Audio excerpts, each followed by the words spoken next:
Assalamualaikum warahmatullahi wabarakatuh. Waalaikumsalam warahmatullahi wabarakatuh. Selamat pagi semuanya. Selamat pagi, Bu. Bagaimana kabarnya hari ini? Alhamdulillah sehat. Bagaimana Ibu? Ibu sehat. Alhamdulillah. Semoga kita selalu diberi kesehatan ya, dan Amin. kita dapat berkumpul di kelas ini untuk belajar bersama-sama. Amin. Ada yang tidak masuk hari ini? Masuk semua, Bu. Semua ya. Sebelum kita belajar, seperti biasa, silakan rapikan diri dan rapikan lingkungannya. Tidak ada sampah berserakan, bisa kami ambil.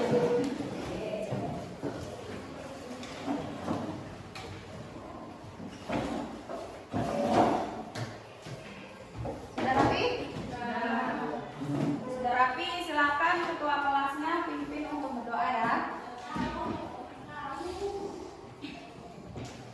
Bersiap.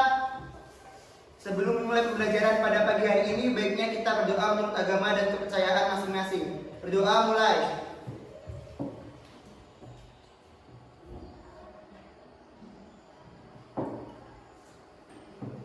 Berdoa selesai.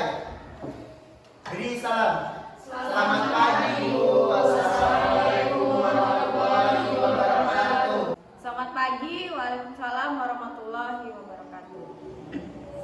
Jadi sebelum kita memulai pelajaran, memang ada baiknya kita berdoa terlebih dahulu agar pembelajaran kita hari ini dapat berjalan lancar dan kalian dapat menerima pelajaran hari ini dengan baik. Oke, untuk meningkatkan semangat nasionalisme kalian atau cinta tanah air, Ibu akan mengajak kalian untuk sama-sama menyanyikan lagu nasional. Lagunya yaitu Maju Tak Gentar. Tahu lagunya? Tahu. Kita berdiri dulu semuanya.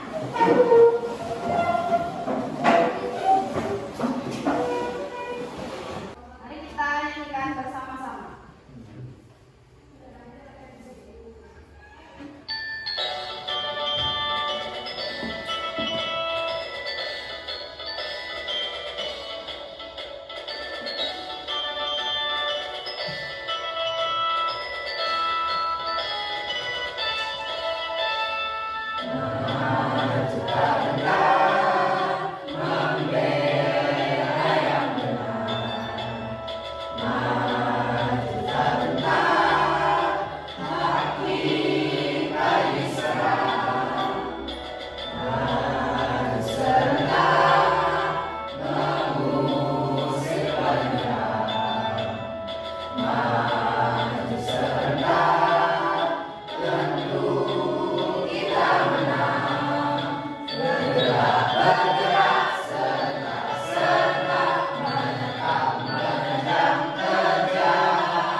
Oke, tepuk tangan.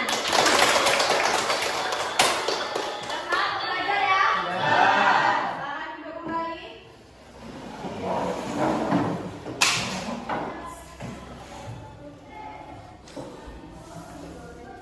Baik, sebelum Ibu menyampaikan materi kita untuk hari ini, Ibu mau tanya terlebih dahulu, kalian masih ingat tidak pembelajaran minggu lalu? Masih. Kita sudah apa minggu lalu? Materinya tentang sistem hukum dan peradilan di Indonesia.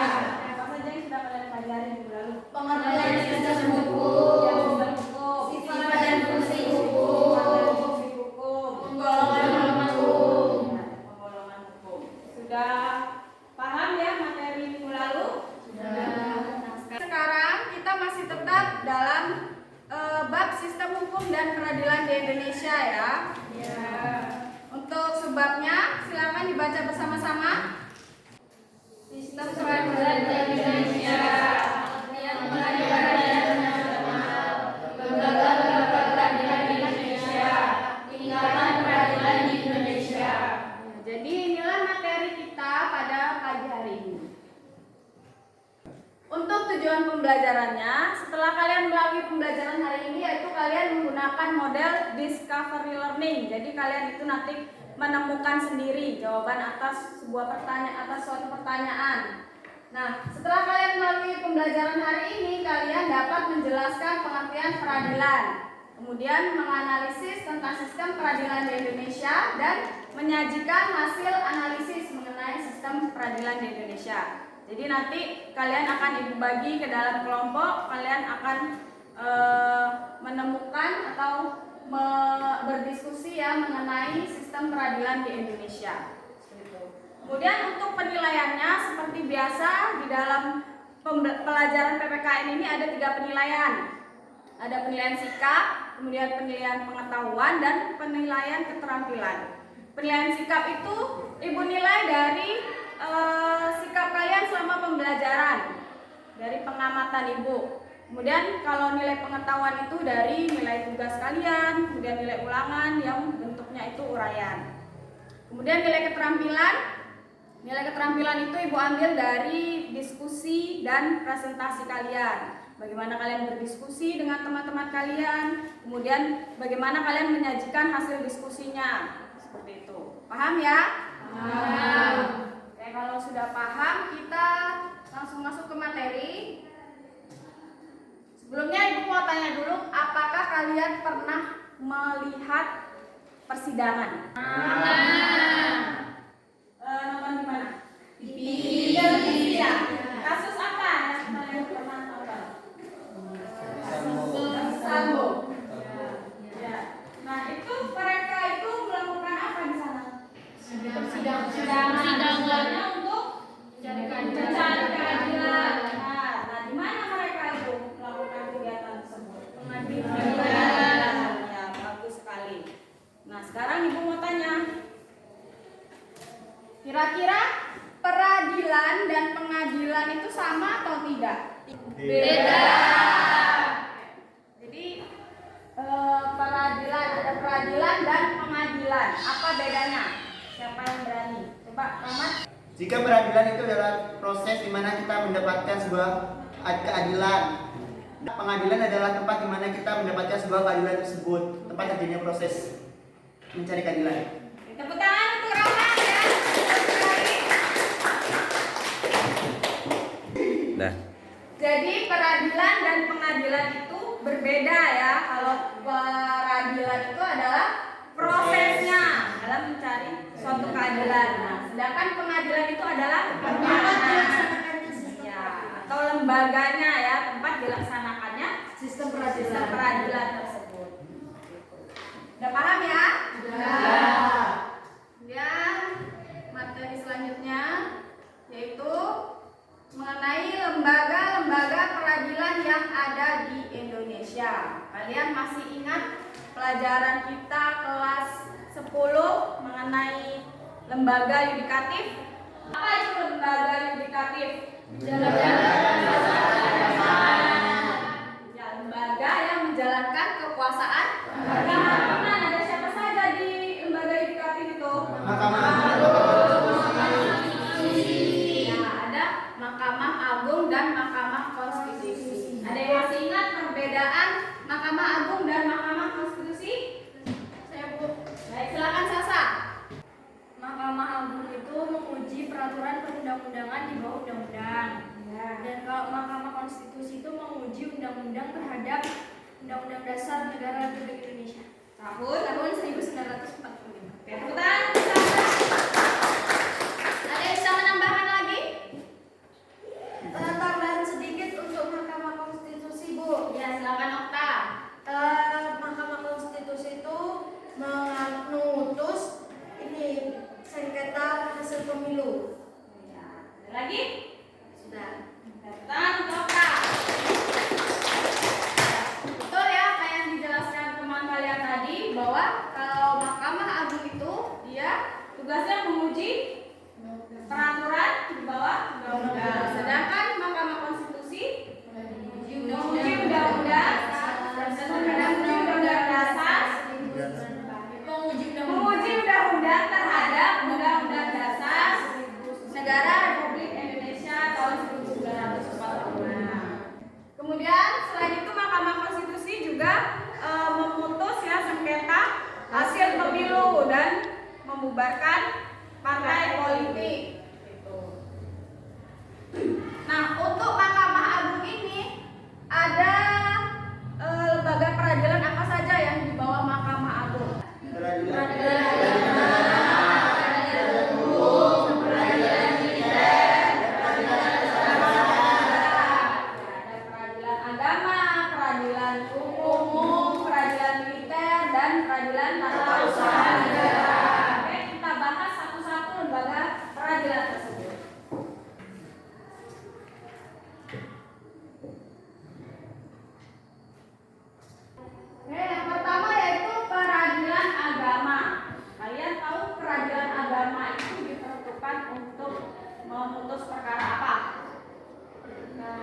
warisan, wasiat, hibah.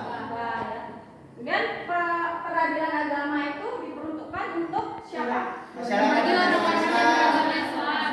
Untuk masyarakat yang beragama Islam untuk mencari keadilan.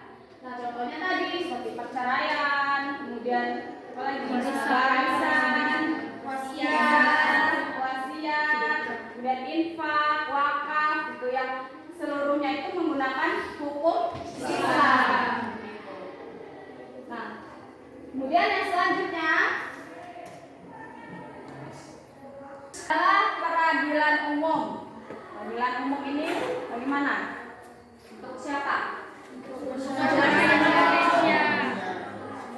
sipil. Masyarakat sipil mencari keadilan yang masyarakat umum, baik itu agamanya Muslim, Kristen, Hindu, Buddha, Katolik, ya, semua bisa. Nah, tadi kalian berkata kan kalau peradilan agama itu dikhususkan untuk yang beragama Muslim, termasuk kasus perceraian, ya. Kalau misalnya yang bercerai itu agama non Muslim, yang berwenang mengadili itu lembaga peradilan mana? Peradilan umum. Karena apa? Karena merupakan peradilan yang diperuntukkan bagi masyarakat sipil untuk mencari keadilan. Ya, betul sekali. Kita paham ya perbedaan peradilan agama dan peradilan umum. Peradilan umum ini dia bisa memutus perkara pidana, perdata, ya. Contohnya seperti pembunuhan, pencurian, KDRT itu masuknya ke peradilan umum. Kemudian kita lanjut ke peradilan militer. Nah, dari gambarnya saja kalian sudah bisa menyimpulkan ya, peradilan militer itu diperuntukkan untuk siapa? Untuk memutus sengketa yang orangnya itu adalah anggota TNI ya, atau tentara negara Indonesia, baik itu dia angkatan laut, angkatan udara, maupun angkatan darat. Oke, selanjutnya peradilan tata usaha negara. Pernah dengar kalian? Peradilan tata usaha negara. Sepertinya minggu lalu kita sudah belajar tentang hukum tata usaha negara. Yang bersengketa itu siapa di dalam peradilan tata usaha negara? Tahu? Ada yang tahu? Pemerintah.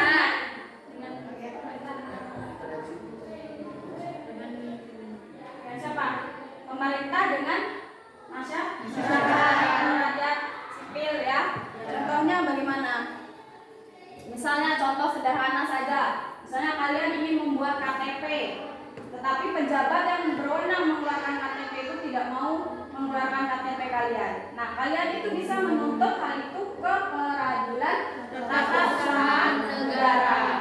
Jadi yang berkaitan dengan tata usaha negara dan kewenangan pemerintah. Untuk apa tujuannya? Agar melindungi warga masyarakat dari perilaku tindakan yang semena-mena. Ya, betul. Untuk melindungi masyarakat dari tindakan pemerintah yang semena-mena. Paham?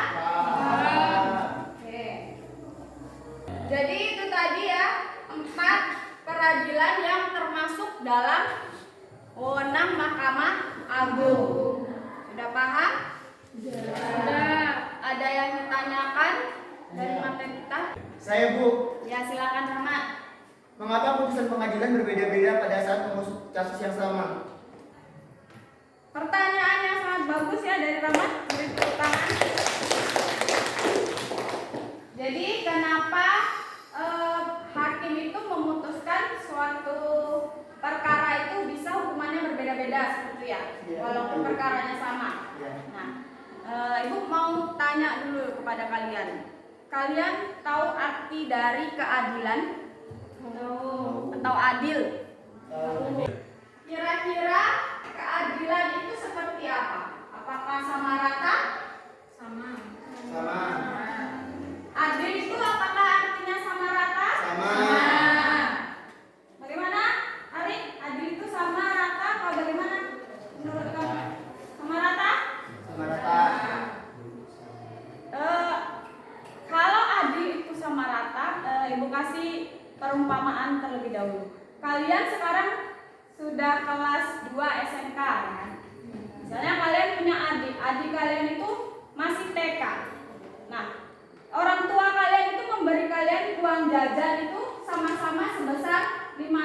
adik kalian 5.000 yang masih TK, kalian yang udah SMK 5.000 juga jajannya. Kira-kira adil atau tidak?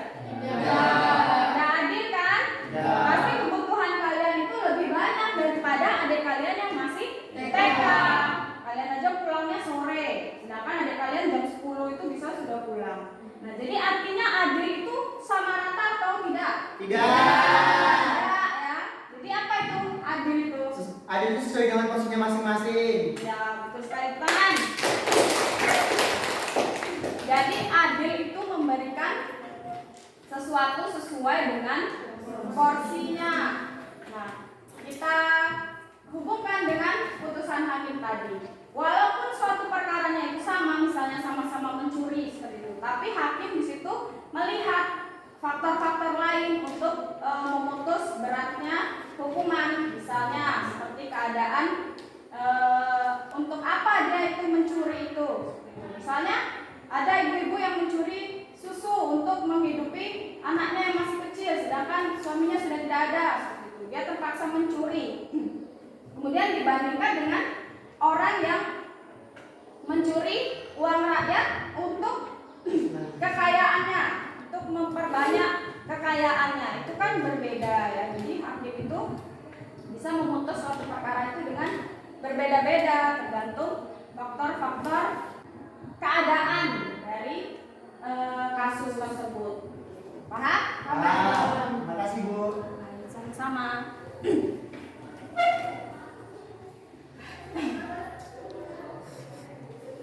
Ada pertanyaan lagi? Tidak. Kalau tidak ada, kita lanjut dengan tingkatan peradilan. Nah, jadi peradilan itu ada tingkatan-tingkatannya ya. Bisa kalian lihat di depan. Yang pertama itu ada pengadilan negeri. Pengadilan negeri itu letaknya di kabupaten ya, di tingkat kabupaten. Itu disebutnya pengadilan tingkat 1. Nah, kemudian jika hakim di dalam pengadilan tersebut sudah memutuskan ya kan, kemudian ada salah satu yang tidak terima dengan hasil putusan hakim, itu bisa naik banding namanya. Sering kalian dengar kan kata banding? Pernah dengar? Pernah? Nah, itu kalau banding itu dia di pengadilan tinggi, letaknya itu di provinsi. Kemudian setelah itu, jika masih ada pihak yang tidak setuju juga dengan putusan hakimnya, maka bisa naik lagi ke Mahkamah Agung. Namanya itu adalah kasasi. Upaya hukumnya adalah kasasi. Itu di pusat ya, di Mahkamah Agung. Itulah tingkatan peradilan dalam proses mencari keadilan atau memutus perkara. Jadi ada tingkatannya, dari pengadilan negeri, kemudian pengadilan tinggi, dan Mahkamah Agung di pusat. Nah, setelah dari Mahkamah Agung putusan hakim itu sudah final ya, tidak bisa diganggu gugat lagi. Jadi semuanya harus melaksanakan apa dari putusan hakim di Mahkamah Agung. Jika berhenti saja di pengadilan tinggi bisa atau tidak? Bisa ya, sesuai kemauan dari kedua belah pihak. Apakah mereka sudah terima dengan putusan hakim tersebut? Kalau dia sudah terima, tidak perlu lagi dia mengajukan ke Mahkamah Agung. Paham ya? Nah, setelah kasasi tadi, kira-kira ada tidak upaya hukum lain? Tidak. Ada atau tidak? Tidak. Ada? Tidak. Ada atau tidak? Kalian pernah dengar PK? Tidak. Peninjauan kembali? Tidak. Tidak pernah? Tidak. Nah, PK itu peninjauan kembali itu adalah upaya hukum luar biasa di luar tingkatan ini. Jadi setelah mendapat putusan Mahkamah Agung itu bisa sekali lagi itu mendapatkan upaya hukum peninjauan kembali namanya, yang yang merupakan wewenang dari Mahkamah Agung juga. Tetapi ada syaratnya. syarat PK ini adalah hanya jika ada bukti baru ya. Seperti itu. Jika tidak ada bukti baru, tidak bisa mengajukan PK. Tetap final di kasasi. Seperti itu. Paham tingkatan peradilan di Indonesia? Paham.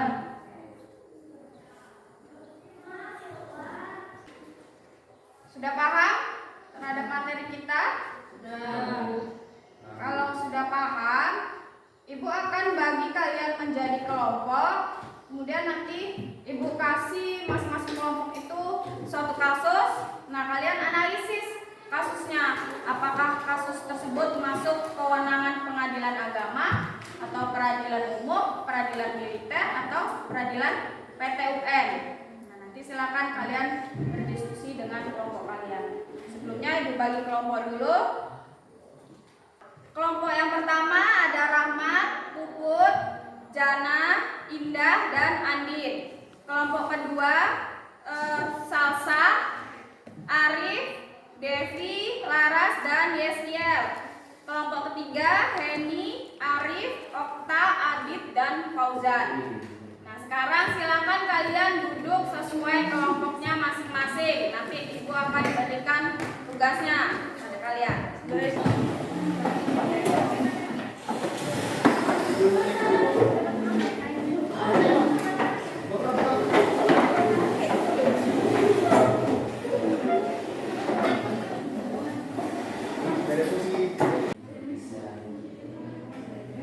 Sudah duduk sesuai dengan kelompoknya masing-masing?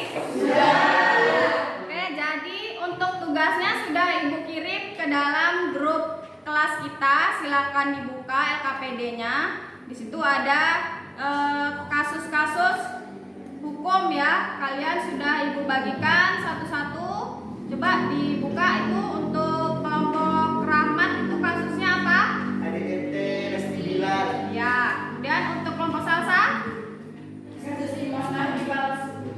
Oke, yang ketiga untuk kelompok Heni kasus apa? Apa TNI menabrak orang yang sudah tewas Ya. di sungai.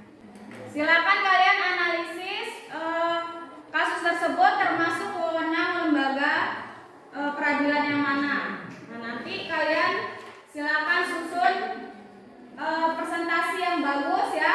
Nanti kalian masing-masing mempresentasikan hasil diskusi kalian di depan kelas menggunakan PowerPoint ya yang menarik. Nah, itu menjadi bahan penilaian juga untuk nilai keterampilan bagaimana penyajian kalian. Sudah paham untuk tugasnya? Sudah. Silakan berdiskusi dengan kelompoknya.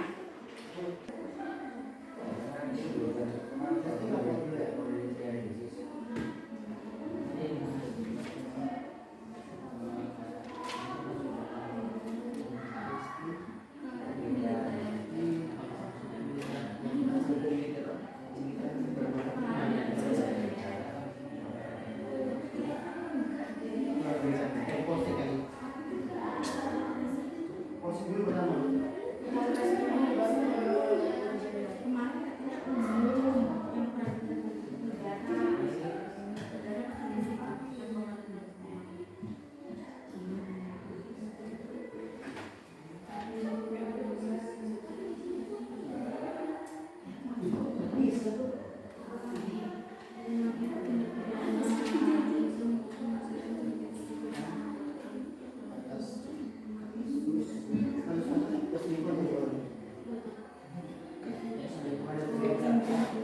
Jadi tugas kelompok kalian itu untuk menjawab mengenai konsep kompetensi dari peradilan, lembaga peradilan, yaitu ada kompetensi absolut dan kompetensi relatif.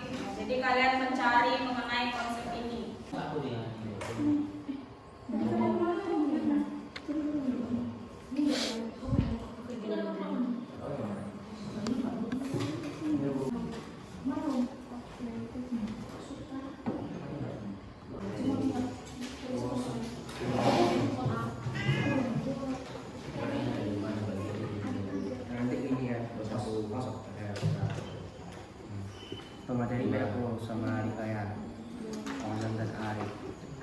tutup yang boleh.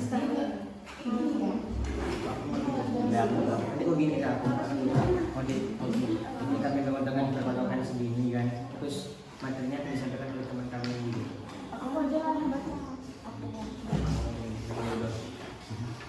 Kami dua ya.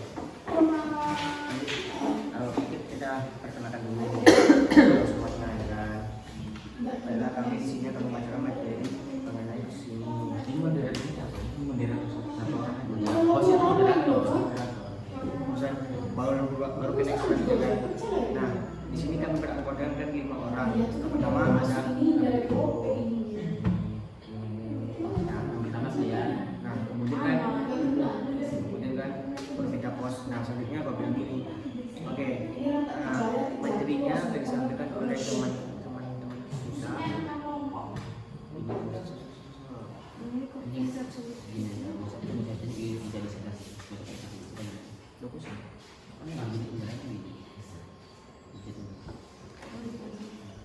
Coba bukan lagi.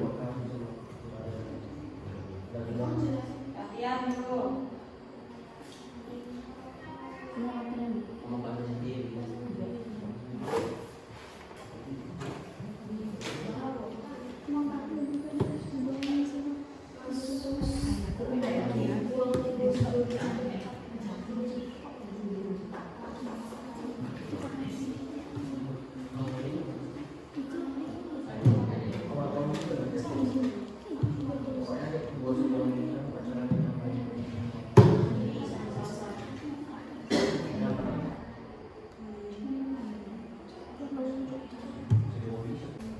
Dan nanti moderatornya hadir, terus yang jawab pertanyaan nanti ke beliau, kita berdua nanti ke materinya.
Nanti bilang lagi ya. Nanti di sini kan di sini nih, kan ini kan bagaimana menjadi kesimpulan pernah berproduksi. Kenapa peradaban militer? Karena kan orang ini militer. Ini itu ada yang bukan sih? Ini kan aku ada ini di sini kan ada dan kebetulan baru ini berikut adalah foto dari pelaku gitu nggak sih maksudnya? Oh ya betul. Soal corona mahasiswa ada masuk kasus kepolisian eksplodasi itu namanya juga melakukan sejumlah kejahatan tidak pidana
Ini guys, yang ada pasti pengadilan yang berwenang.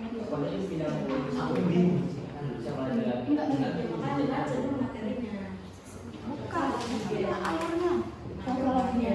Bukan, alur penanganannya. Oh, ada tuh lagi dekat hukuman nggak sih? Ini yang ada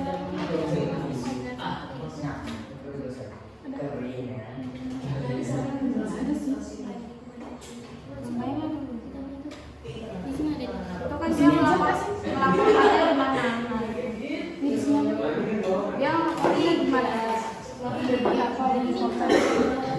Ini maksudnya di sini Jakarta Selatan. Berarti pengadilan yang mengadili yang berwenang itu pengadilan mana?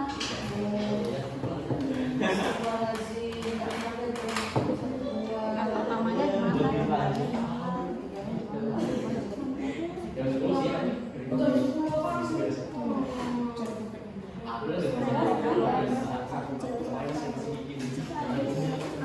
Buat alur dari ini kan dari awal ini kan alur pertama kali dia kayak mana sih ya kan jadinya kan alurnya itu dari mulai penangkapannya sampai mana terus itu ketemu media itu yang laporin siapa gitu kan Di mana? Jangan siapa.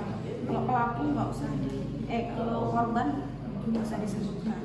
oh iya Pelakunya itu dia ditangkap di mana, terus ditahannya di mana, ditahannya itu. Polda Riau. Nah berarti kalau Polda Riau pengadilan yang menangani itu di mana, berkedudukan di mana? Nah, pertama kan di apa namanya kabupaten berarti di mana? Kabupaten. di Bangkinang Naik ke tingkat 2.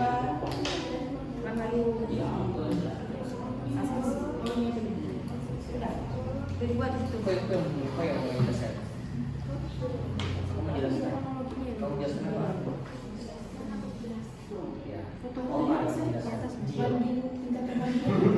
enggak ininya dijelasin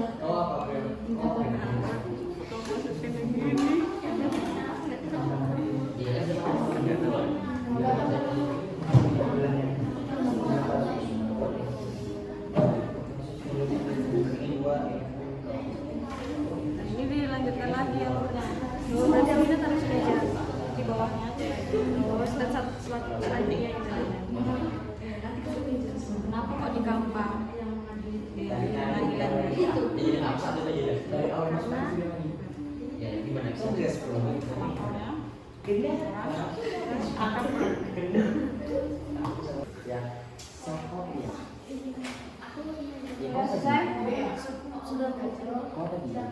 Coba lihat dulu. Di sini ada. Ini ilustrasi kejadiannya, kemudian kronologi kejadian. Ini peradilan yang mengadili dan hukum yang digunakan. Itu sudah. Alurnya? Alur kejadiannya. Dari penanganannya. Dari penanganannya yang melakukan siapa? yang melakukan peradilan Yang melakukan penanganan masa peradilan militer. Peradilan militer biasanya kan mengadili. Tentara juga. Ya enggak lah kalau nah kan mungkin polisi. Kalau polisi kan tentara. Makanya cari tahu. Tentara itu nyebutnya apa namanya? Hanya mengadili gitu kan. Gini ya, dia tentara. Berarti tentara apa sih? Ya walaupun kita kan tentara dan kan polisi. Tentara. Makanya dicari tahu. Tahu Dia itu ada polisi yang dari tentara. Ah, Cari tuh. ini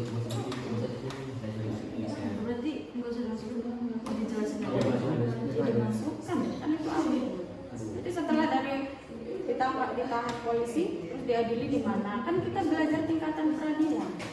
Dari tingkat 1, 2, 3. Itu kan belum masuk ke belajar ke 3.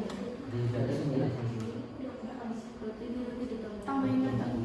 Bisa pikiran dulu.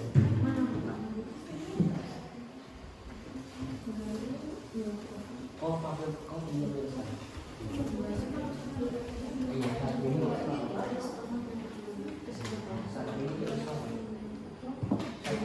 Satu setnya, 5 menit lagi kita mulai ya presentasinya.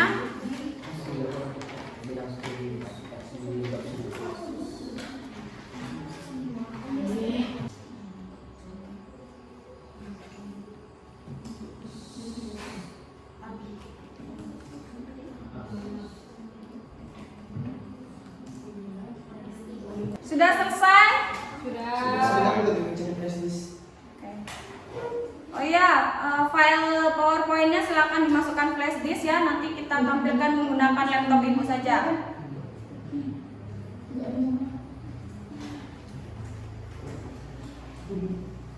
Ibu tanya dulu kelompok 1 nama kelompoknya apa? Kelompok hakim, Bu. Kelompok hakim. Kelompok 2? Kelompok jaksa. Jaksa. Kelompok 3 kelompok apa namanya? Terdakwa. Kelompok militer. Iya. Oh beda sendiri ya. Tidak ada aja, Bu. Kelompok apa? Iya. Kelompok pidana. Terdakwa. Kalau bisa kalian bikin yel-yel P5. Pidana. dan lebih bersemangat. Nah, udah siap maju belum? Siapa yang bersedia maju duluan?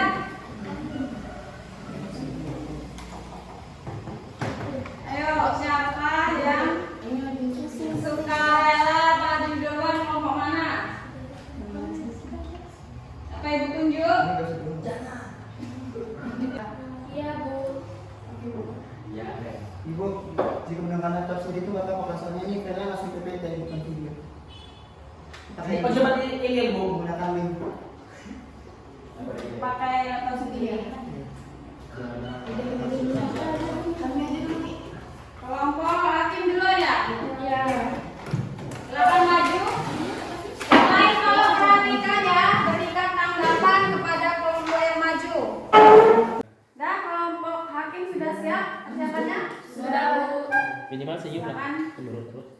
presentasikan hasil diskusinya ya. Assalamualaikum warahmatullahi wabarakatuh. Waalaikumsalam warahmatullahi wabarakatuh. Kami dari kelompok hakim akan presentasikan kasus KDRT Rizky Bilar. Sebelum itu kami akan perkenalkan kelompok kami terlebih dahulu.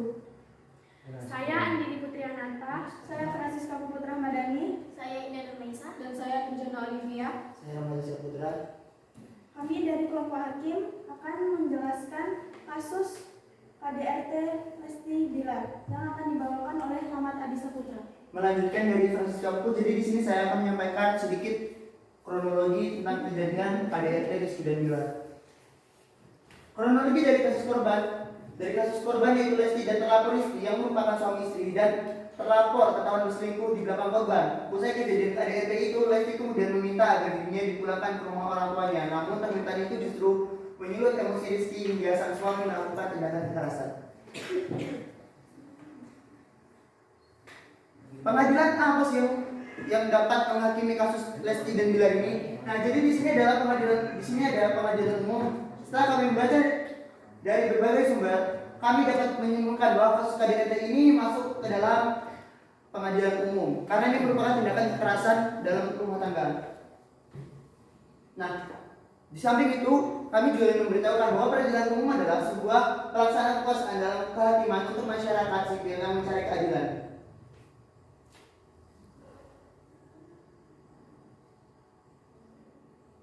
Nah, apa sih hukuman pidana untuk Rizky Bilar? Nah, jadi hukuman pidana untuk Rizky Bilar adalah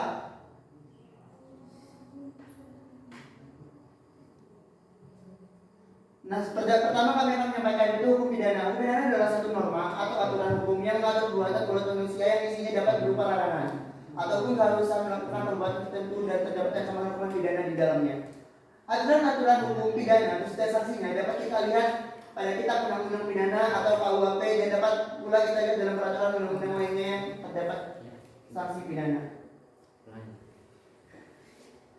Nah, berikut ini adalah foto bukti kasus KDRT Lesti Bilar. Di sana foto Lesti dan Rizky Bilar sedang bersama. Di sini Rizky Bilar sedang menggunakan baju terdakwa ataupun baju oranye. Dan di sini juga foto kebersamaan Rizky Bilar sebelum kejadian.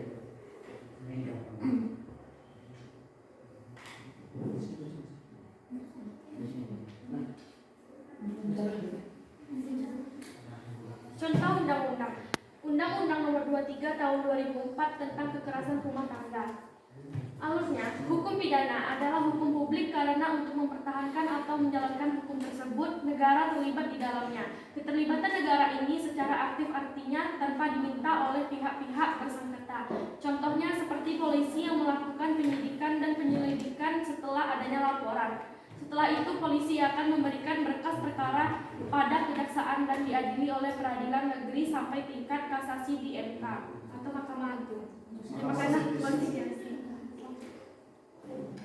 Nah, di sini ada pasal tentang KDRT, di mana terdapat pada pasal 44 ayat 1. Setiap orang yang melakukan perbuatan kekerasan fisik dalam rumah tangga, sebagaimana dimaksud dalam pasal 5 huruf A, dipidana dengan pidana paling lama 5 tahun penjara atau denda paling banyak sebanyak 15 juta.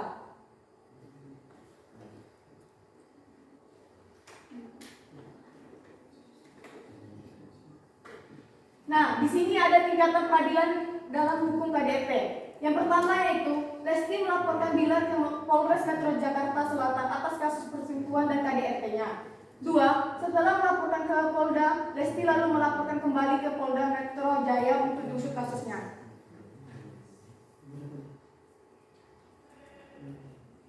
Peradilan kasus KDRT Lesti Bilar. Untuk kasus KDRT Lesti ini akan diproses di peradilan umum, dan jika mereka ingin bercerai akan diurus oleh pengadilan agama. Nah, seperti yang kita bahas di awal tadi, bahwa kasus kekerasan dalam rumah tangga ini akan diproses oleh peradilan umum. Dan jika kasus untuk perceraian dikarenakan Lesti dan Bilar ini beragama Islam, maka mereka harus menyelesaikan kasus perceraian mereka di peradilan agama. Peradilan mereka pertama kali harus menyelesaikan atau mencari keadilan di peradilan yang pertama, yaitu di daerah Jakarta Selatan. Nah, dan apabila ada pihak yang tidak puas dengan hasil dari peradilan tingkat pertama, maka mereka berhak mengangkat kasus ini ke peradilan tingkat kedua ataupun kasasi, ataupun banding. Terima kasih. Apakah kawan-kawan ada yang bertanya dengan materi yang kami sampaikan?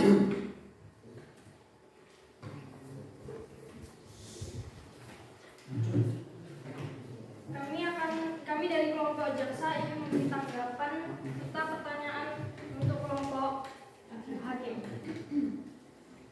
Untuk sarannya ya, pertama itu kalau baca materi jangan terlalu cepat, karena kan yang dengerin juga bingung kalau terlalu cepat.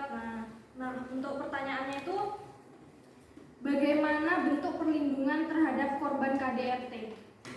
Cukup sekian dari kami. Terima kasih dari kelompok jaksa.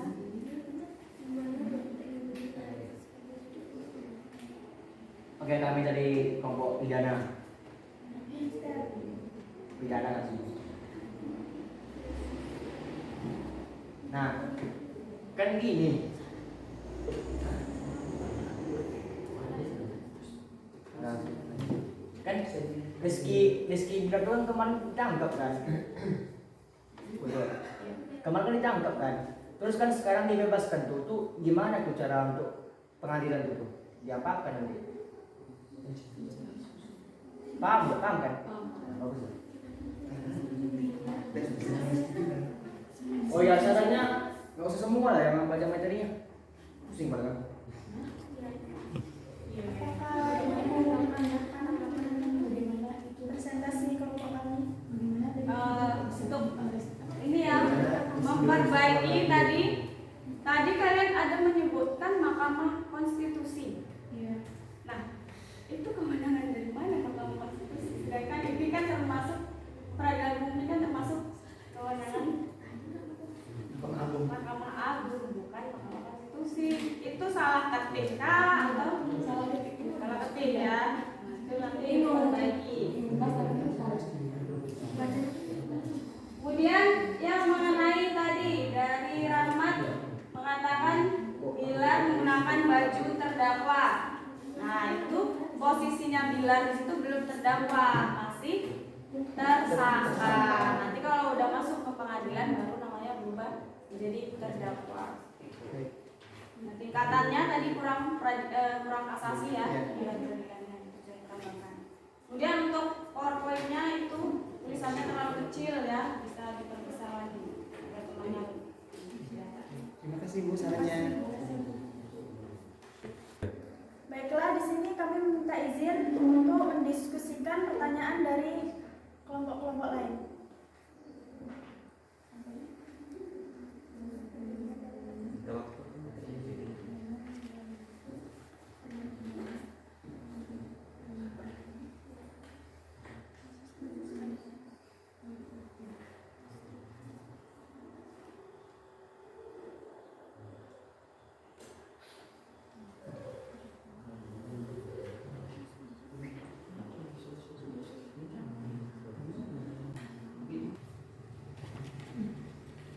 Ini gak usah shoot lah.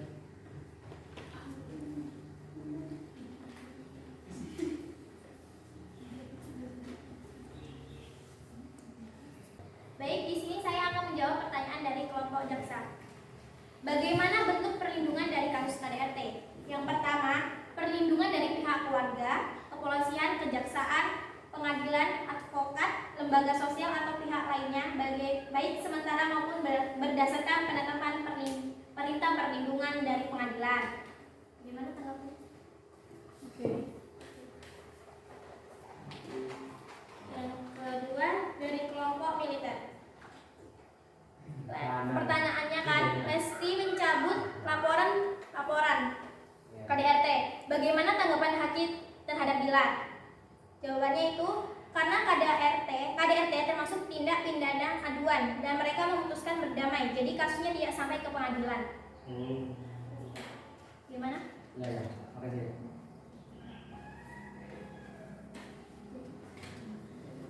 Itu saja dari kelompok hakim yang bisa kami sampaikan kepada kalian. Apabila kami ada kesalahan kata, kami mohon maaf. Kami akhiri. Wassalamualaikum warahmatullahi wabarakatuh.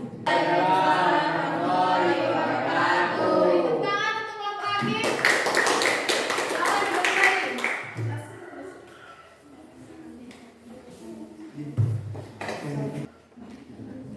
Silakan kelompok siapa lagi yang mau maju? Kelompok jaksa ya. Silakan dipersiapkan peralatannya.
Assalamualaikum warahmatullahi wabarakatuh. Waalaikumsalam warahmatullahi wabarakatuh. Perkenalkan, nama saya Arif Irfansyah. Saya selaku sebagai moderator dalam materi kali ini, dan saya perkenalkan anggota saya, yaitu Saya Yaskir Sibuya. Saya Devika Amelia. Saya salah satu Musta. Baiklah, kali ini saya akan mempresentasikan. Baiklah, kami akan mempresentasikan hasil diskusi kami, yaitu kasus Imam Mahdi palsu.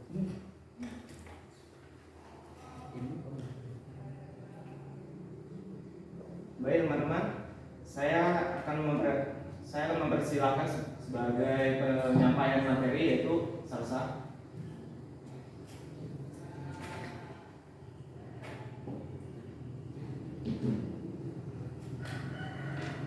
Nah, yang pertama ini ada latar belakang, yaitu seorang pria yang mengaku Imam Mahdi itu ditangkap di Polda Riau atas penistaan agama dan pencabulan anak di bawah umur.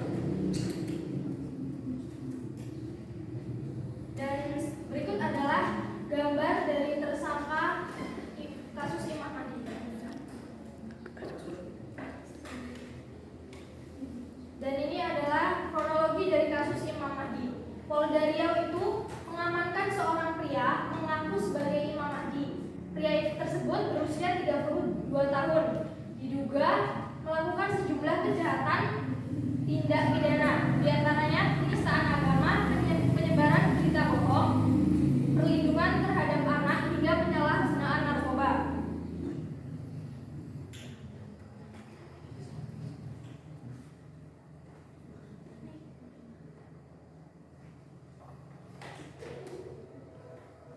Nah, dalam kasus ini WAM, yaitu tersangka, menipu jamaahnya dengan mengaku sebagai Imam Mahdi, yang dimana dalam ajaran agama Islam, Imam Mahdi merupakan pemimpin muda yang dipilih Allah untuk melawan Dajjal sebelum datangnya hari kiamat.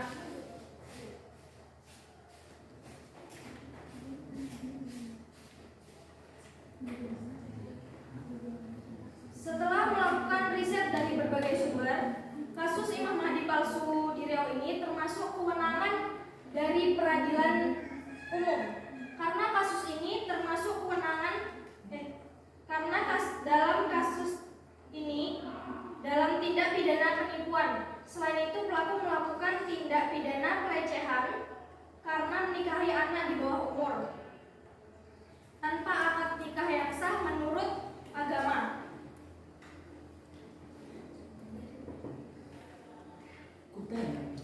Lalu dari penangkapan tersangka itu, pelaku ditangkap saat berada di daerah 3 Juhar, Sumatera Utara. Penangkapan WAM ini selaku tersangka dari laporan sang istri yang mengaku tidak dinafkahi selama 3 tahun. Laporan pertama kali dibuat di Polres Kampar karena yang membuat laporan itu orang Kampar.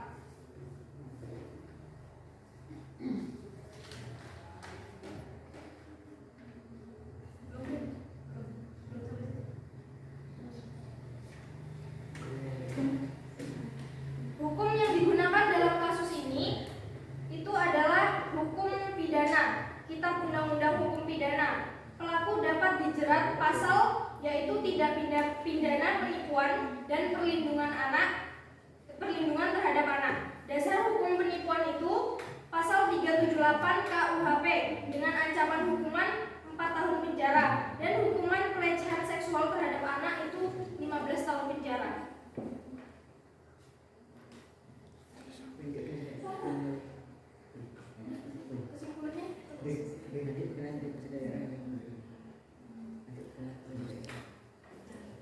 Nah, kesimpulannya, hukum yang digunakan dalam kasus ini adalah hukum pidana. Pelaku dijerat pasal yaitu tindakan pidana, penipuan dan perlindungan terhadap anak.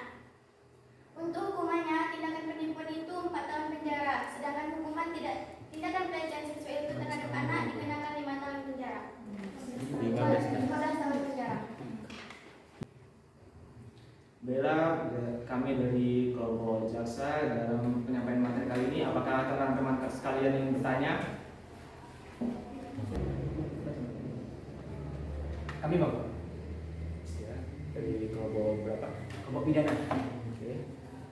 Nah, kan gini, kan Imam Mahdi itu menipu tuh bang, menipu kan. Terus korbannya ini punya anak di bawah umur dinikahkan, itu korbannya ini kena kasus, kena pasal atau tidak?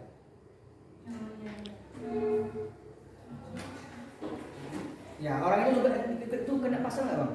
Korban kan yang jadinya, yang apa yang ditanya tuh korban kena Korban. pasal atau enggak? Korban yang pengikutnya. Korban kan Korban dari pengikut apa namanya? Pengikutnya korban. Korban kan pengikut kan? Pengikutnya kan korban kan? Pengikutnya dia. Pengikutnya lagi ya. Itu udah maksudnya tuh korbannya itu pengikut kan, gitu kan? Ya. Yang pengikutnya si Imam Mahdi itu dipidana juga. Masa iya anak di bawah umur dinikah? Kasus kan?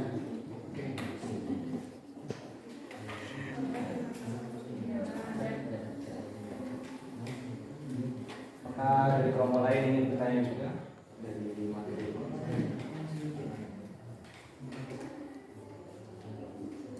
Sebelum mengasih ini soal apa? Kami dari pertanyaan. kelompok Kami dari kelompok hukum sebelum mengajukan pertanyaan kami ingin ngasih saran. Ini apa poin-poinnya sudah bagus, tapi di dalam isi poin-poin itu kurang lengkap. Yang intinya nggak ada di situ. Maksudnya kayak apa tadi kan salah baca, tadi kan di buku. Soalnya malah jadi per poin. Pertanyaannya?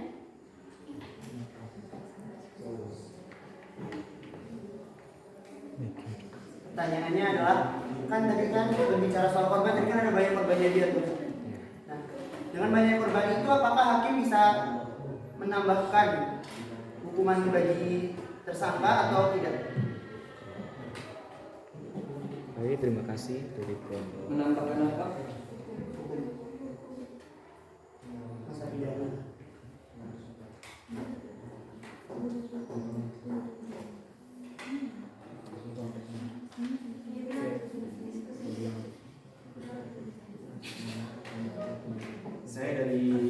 Kami dari kelompok jaksa ingin meminta izin untuk berdiskusi untuk menjawab pertanyaan dari kelompok.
Nah, saya akan menjawab pertanyaan dari kelompok pidana. Yaitu pertanyaan tadi, apakah korban itu kena pasal atau tidak dan beserta pengikutnya, ya kan? Nah, kalau untuk si korban itu tidak terkena, tapi kalau untuk pengikutnya, kalau yang itu beberapa dijadikan saksi. Nah, kalau saksinya itu saksi yang bukti-bukti yang disodorkan oleh saksi itu tidak kuat terhadap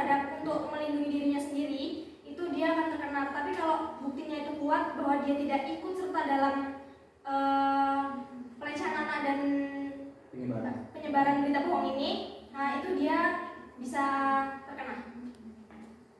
Dan untuk ini korban ini bukan korbannya yang mendapat hukumannya, tetapi orang tua dari si korban yang mendapatkannya. Yaitu kalau untuk pelecehan anak di bawah umur itu hukumannya 15 tahun penjara. Apakah puas? Puas.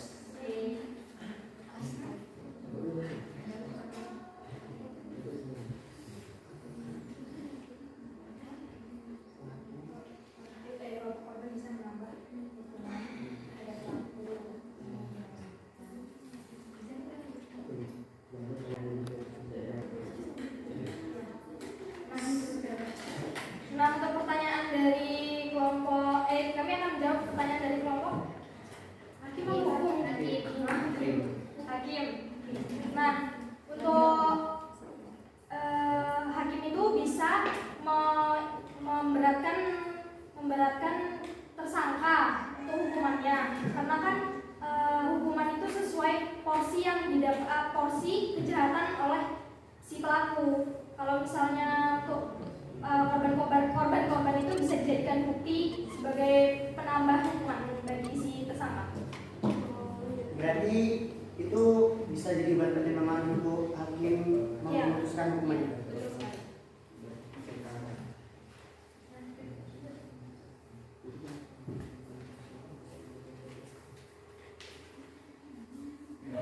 Saya selaku dari moderator, apakah sebelumnya ini menambahkan kritik dan saran dari hasil presentasi kami? Ya, tadi sudah disampaikan ya oleh teman kalian dari kelompok hakim, sarannya yaitu apa yang kalian bacakan itu sebaiknya ditampilkan juga di PowerPoint kalian ya, karena itu tadi hal-hal penting seperti ininya kan, pasal-pasalnya kan, itu harus ada di PowerPoint. Kemudian tadi untuk proses atau alurnya itu kalian hanya menjelaskan sampai Polres saja ya, Polres dan Polda. Nah, untuk pengadilannya itu pengadilan mana yang menangani dirinya? Belum sampai situ kan? Pengadilan yang berhak menangani, ya yang berwenang, ya itu pengadilan umum. Iya, peradilan umum yang wilayahnya di mana?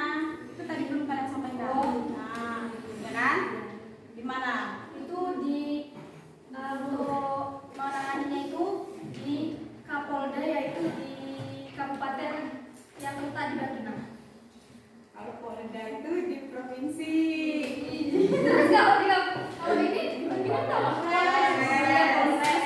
Nah, pengadilannya berarti pengadilan apa? Kalau itu kan polisi. Pengadilannya berarti pengadilan negeri di provinsi. Loh, terus ada kabupaten dulu. Di kabupaten baru nanti ke provinsi. Ya. Tadi belum ya, kurang ya. Penyampaiannya. Selesai sudah presentasi kelompok kami hari ini, seperti kamu dan dia yang selesai tanpa pernah dimulai. Sekian dari hasil diskusi kami. Apabila ada kesalahan mohon dimaafkan. Saya akhiri. Wassalamualaikum warahmatullahi wabarakatuh. Waalaikumsalam warahmatullahi wabarakatuh. Tepuk tangan untuk kelompok jasa. Kelompok terakhir silakan maju.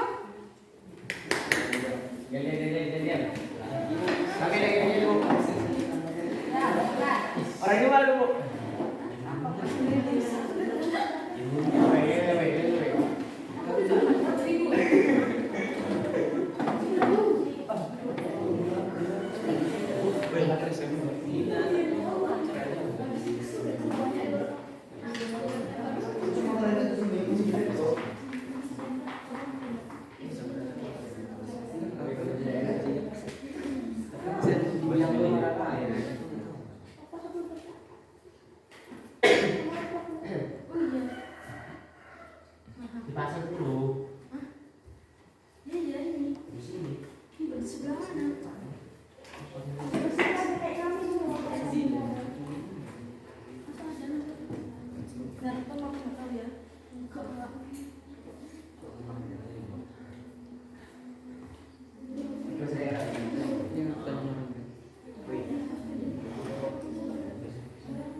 warahmatullahi wabarakatuh. Waalaikumsalam warahmatullahi wabarakatuh. Kami di sini akan mempresentasikan tentang kasus TNI buang 2 sejoli.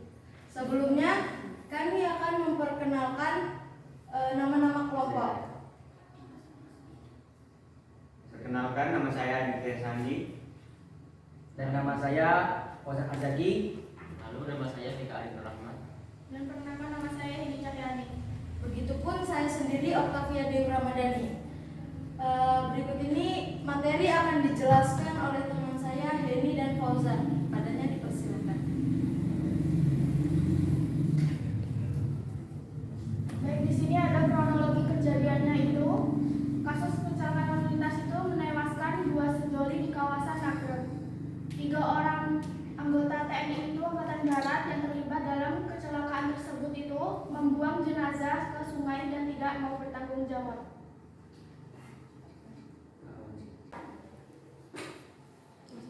Nah, berikut bukti dari kejadian tersebut. Di sini ada korban pria dan wanita. Kemudian di sana ada tersangka. Oke, selanjutnya. Begini ilustrasinya. Bisa kalian lihat sendiri. Tentara menabrak orang, dibuang ke sungai. Berikutnya lebih simpel ya. Oke. 3 anggota TNI itu yakni Kolonel Infanteri P. Kolonel Gorontalo, Kodam Merdeka, Koprat 2DA, Kodim Gunung Kidul, Kodam Diponegoro, dan Koprat 2AH, Kodim Demak dan Kodam Diponegoro. Nah, untuk penyelidikannya mengenai tentara ini berbeda dari pelaku-pelaku lainnya. Misalnya kan kalau ini kayak pembegalan, maling kan itu polisi kan. Tetapi kalau tentara ini kan udah militer, jadi yang menanganinya itu polisi militer dan auditor. Oke, paham sampai di sini? Nah, selanjutnya untuk yang mengadilinya bukan seperti kayak hukum pengadilan yang umum, tapi ada pula hukum khususnya karena mereka ini seorang militer. Nah, pengadilan yang mengadili atau yang berwenang atas perkara ini merupakan lembaga peradilan militer. Oke? Oke. Oke. Nah, hukum yang digunakan pada perkara ini menggunakan KUHP M, kemudian pidana mati, pidana penjara, pidana kurungan, dan pidana tutupan serta pidana tambahan berupa pemecatan dari dinas militer. Oke, selanjutnya.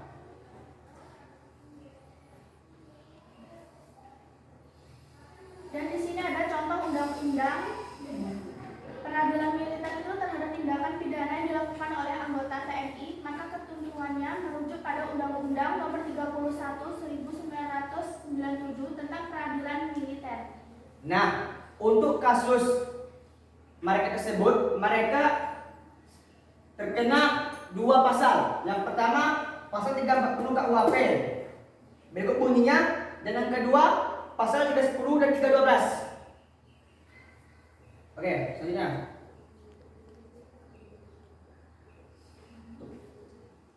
Sekian presentasi dari kami. Untuk kelompok yang lain apabila ingin bertanya atau memberikan tanggapan dipersilakan.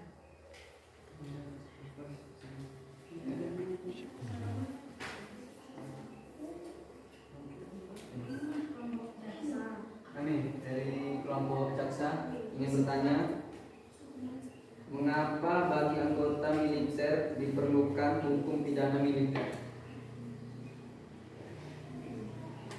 Ya. Untuk kelompok yang lain sebentar ya.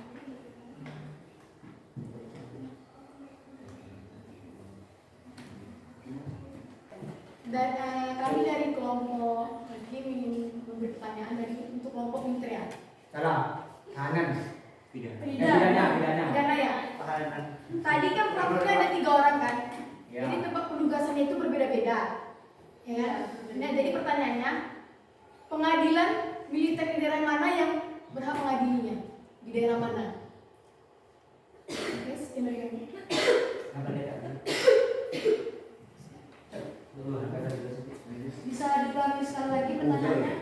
Udah. Jadi kan orang tuh 3 metode itu kan beda-beda tempatnya. Di Jawa, di Sunda. Nah, beda-beda kan. Tentu kan orangnya jadi gabung teman. Nah, di mana orang tuh pengajar tuh mengajarnya apa di Sunda, di Jawa, apa di mana? Apa terdekat? Ini aja yang terdekat. Di Bandung itu.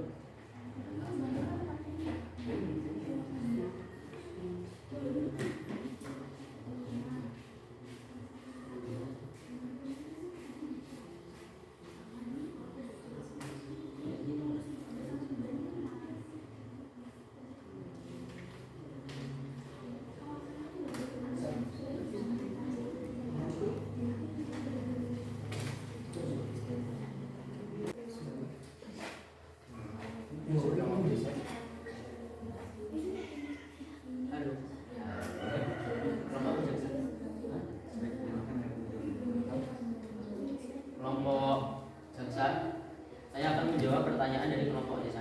Mengapa bagi anggota TNI militer diperlukan hukum pidana militer? Jawabannya, karena hukum pidana kasus militer diperlukan institusi militer mempunyai tugas yang sangat berat dalam negara, yaitu menjadi tiang penyangga tegaknya kedaulatan negara, sehingga harus diatur dalam hukum khusus agar tetap terjaga sifat-sifat disiplin kemiliteran sehingga menjadi institusi yang selalu siap. Puas. Sesuai porsi masing-masing. Oke. Harus bantu. Gimana? Ya, puas? Baik, terima kasih.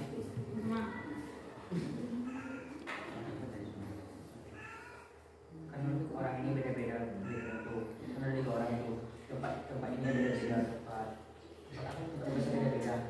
Nah, gimana tuh mengadilinya?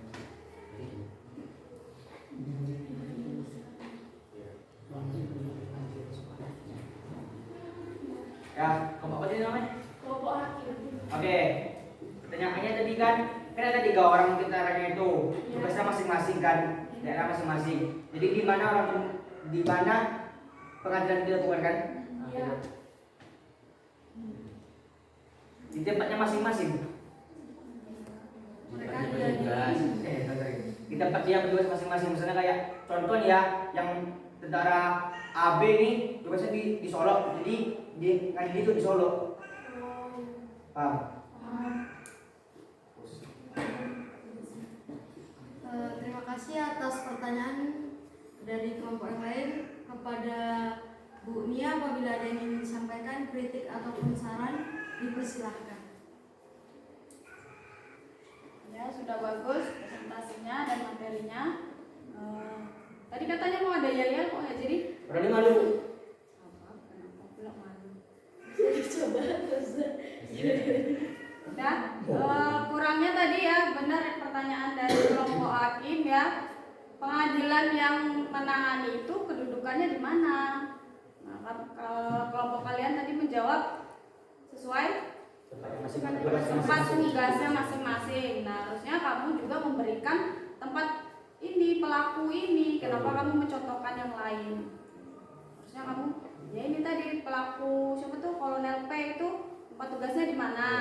Di Gorontalo. Berarti pengadilan negerinya, pengadilan yang mengadilinya di Gorontalo, pengadilan militer yang mengadili. Ya. Nah, itu saja.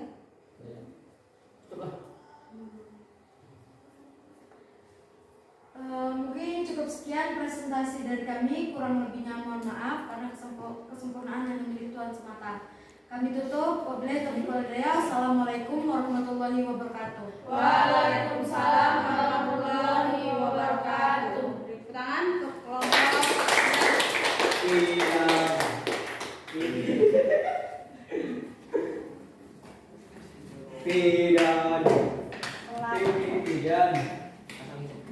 Pidana.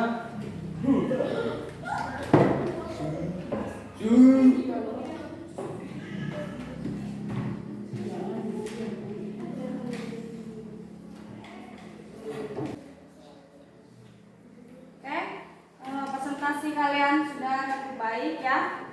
Kalian sudah mempresentasikan hasil diskusi kalian dengan baik. Cuman kurangnya itu kalian kurang konsisten ya. Harusnya siapa yang menjadi moderator ya dia sendiri yang memimpin jalannya presentasi ya, jangan diinstruksi oleh teman yang lain gitu. Siapa yang jawab ya jawab materi per materi gitu. Kemudian untuk materinya tadi kalian masih kurang ya dalam menyampaikan tentang kedudukan pengadilan mana yang menangani kasus tersebut. Dari yang Ibu lihat hanya kelompok hakim yang memberikan penjelasan mengenai itu gitu. Oke. Kemudian untuk kesimpulan dari hasil presentasi kalian, siapa yang bisa menyimpulkan? Pesan Bu. Ya. Silakan Fauzan. Kesimpulannya gini Bu, rasa bosan Bu. Kan kewenangan dalam pengadilan itu dalam mengadili perkara itu berbeda-beda tergantung tempat dan ini Bu tergantung kasusnya juga Bu. Ya. Tepuk tangan untuk Fauzan ya. Jadi apa yang kalian presentasikan tadi itu untuk menentukan kompetensi absolut dan kompetensi relatif dari pengadilan mana yang berhak menangani suatu perkara ya. Kalau kompetensi absolut itu yang berhubungan dengan kasusnya, apakah itu kasus pidana, perdata atau PT-UN. Nah, tadi kalau kelompok 1 kasusnya berarti kasus pidana ya, KDRT. Berarti masuk kewenangan absolut dari peradilan umum. Nah, kalau mereka bercerai, peradilan agama. Nah, itu adalah contoh kompetensi absolut.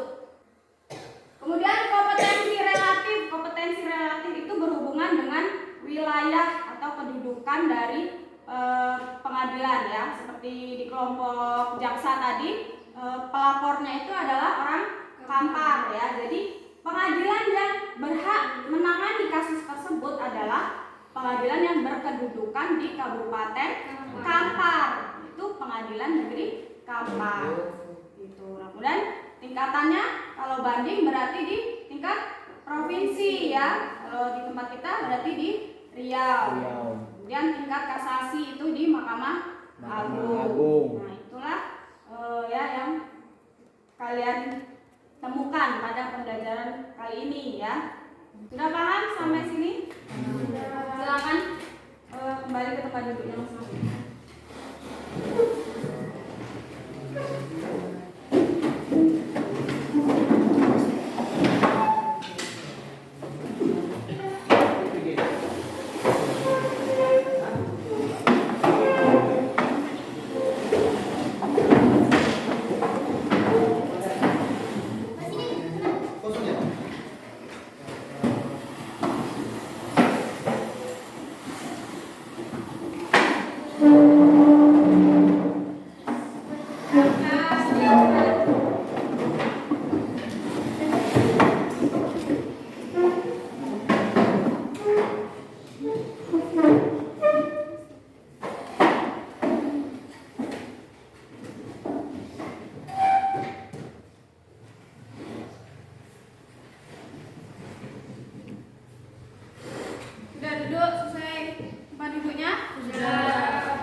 Kesimpulan dari akhir pelajaran kita saat ini, Ibu mau memberikan sedikit ice breaking untuk kalian ya. Kita tadi sudah berpikir nih, sudah capek mikir. Nah, sekarang kita ice breaking dulu. Silakan berdiri semuanya. Ice breaking.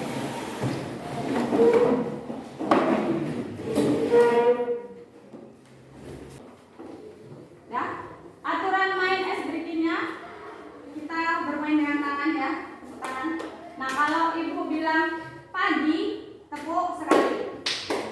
Kalau siang, tepuk 2 kali. Kalau sore, tepuk 3 kali. Kalau malam, tepuk 4 kali. Kalau malam nggak boleh berisik. Jadi tepuknya setengah. Oke, paham? Oke, konsentrasi ya. Ini untuk melatih konsentrasi kalian. Pagi, sore, siang, pagi, malam. Udah salah gitu ya.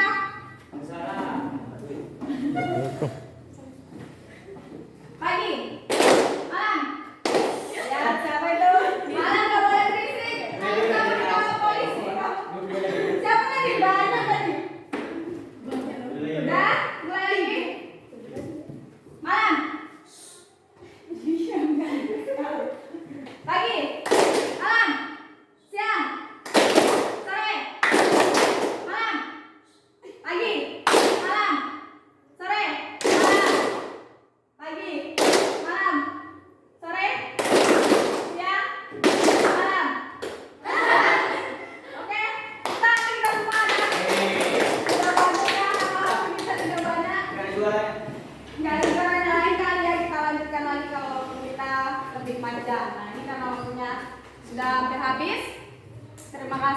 atas kerjasama kalian. Nah sekarang silakan siapa yang bisa memberi kesimpulan dari akhir pelajaran kita dari tadi pagi. Apa saja yang sudah kita pelajari? Mengenai lembaga peradilan, Bu. Mengenai lembaga peradilan. Ada lembaga peradilan, Mahkamah Agung dan Mahkamah Konstitusi. Kemudian lembaga yang di bawah Mahkamah Agung ada siapa saja? Pengadilan umum, pengadilan agama, pengadilan tata usaha. Ya. Kemudian apa lagi? Menambahkan Bu, Ya silakan Mbak. kita tadi juga belajar apa itu peradilan dan apa itu pengadilan. Itu pengadilan. Dan juga kita mengetahui sebab mengapa keputusan setiap hakim dalam memutus kasus itu berbeda. Karena setiap kasus itu telah memiliki prosesnya masing-masing. Oke, pertanyaan kita semua ya. Jadi dari pagi tadi kita sudah belajar mengenai pengadilan, peradilan ya. Kemudian kita belajar mengenai klasifikasi lembaga-lembaga peradilan. Ada yang berada di bawah Mahkamah Agung dan Mahkamah Konstitusi ya. Kekuasaan kehakiman di bawah Mahkamah Agung itu ada peradilan umum, terus peradilan agama, peradilan militer dan peradilan tata usaha negara.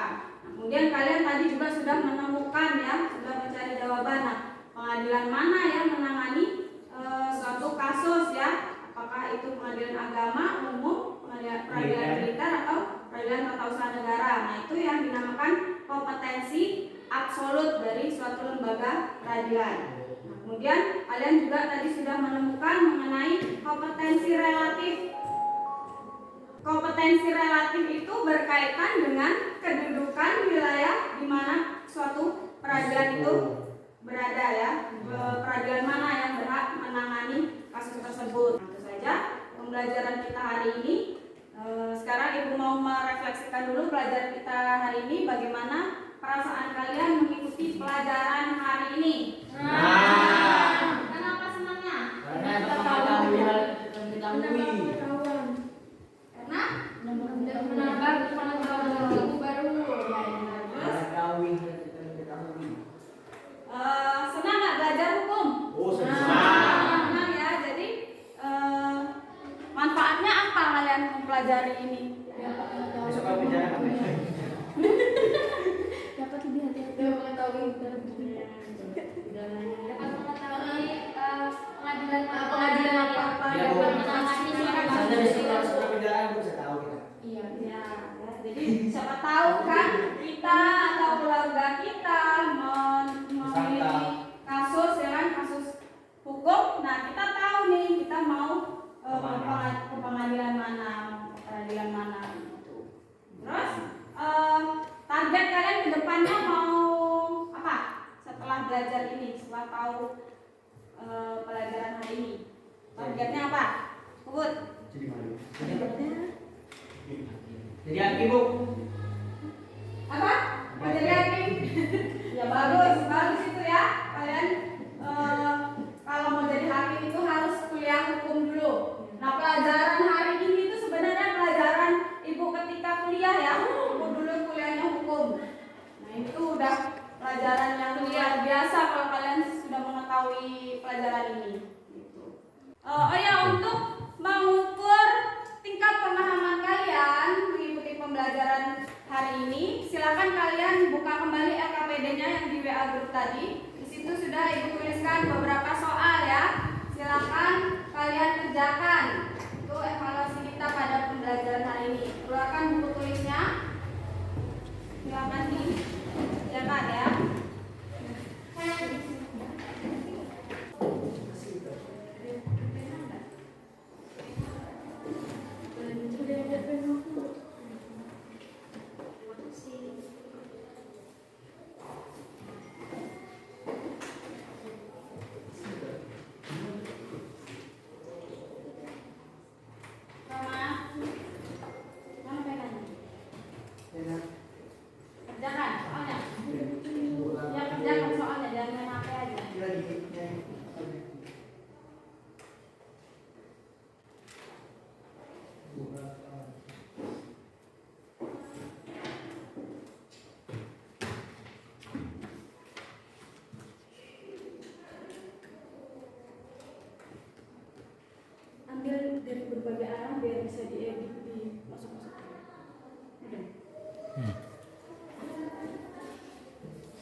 tengok gini satu-satu, satu muka, satu muka.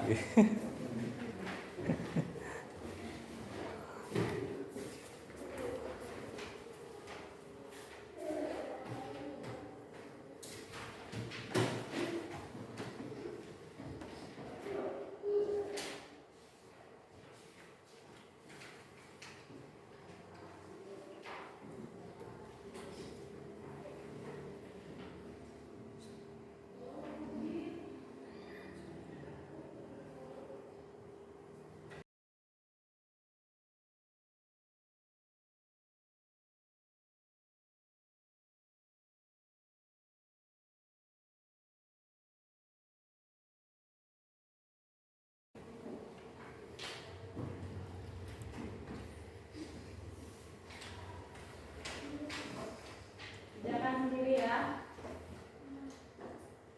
Sudah? Bu, Sudah? Ya. boleh bertanya nggak? Ini kan tadi kan ada yang pembagian ada pembagian peradilan umum tuh. Itu mau dibuat jenisnya aja apa juga apa tempat karena misalkan kayak peradilan umum kan terbagi tuh, nanti peradilan agama itu kan dan mereka khusus untuk masyarakat yang beragama Islam. Nah itu dibuat nggak fungsi-fungsinya? Dibuat. Dijelaskan.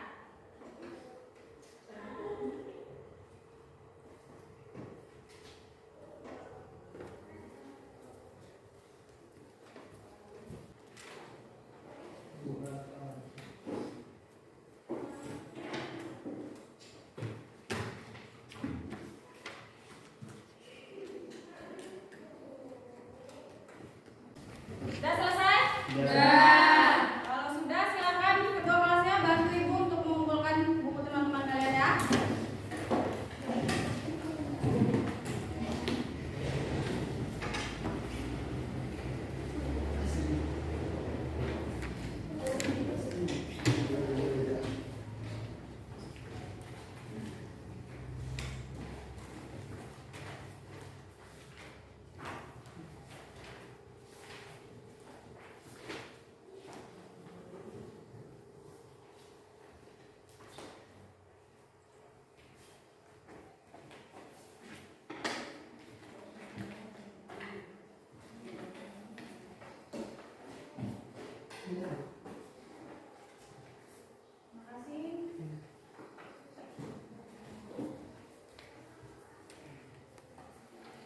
Baiklah, pelajaran kita sudah selesai ya. Untuk pertemuan selanjutnya karena materi kita sudah habis, berarti minggu depan kita ulangan ya. Silakan belajar di rumah, persiapkan dirinya untuk ulangan agar hasil ulangannya itu baik ya. Nah, sekarang silakan ketua kelasnya pimpin untuk berdoa. Bersiap. Sebelum kita mengakhiri pelajaran pada pagi hari ini, baiknya kita berdoa untuk agama dan kepercayaan masing-masing.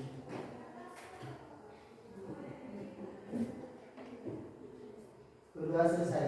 Beri salam. Selamat pagi, Bu.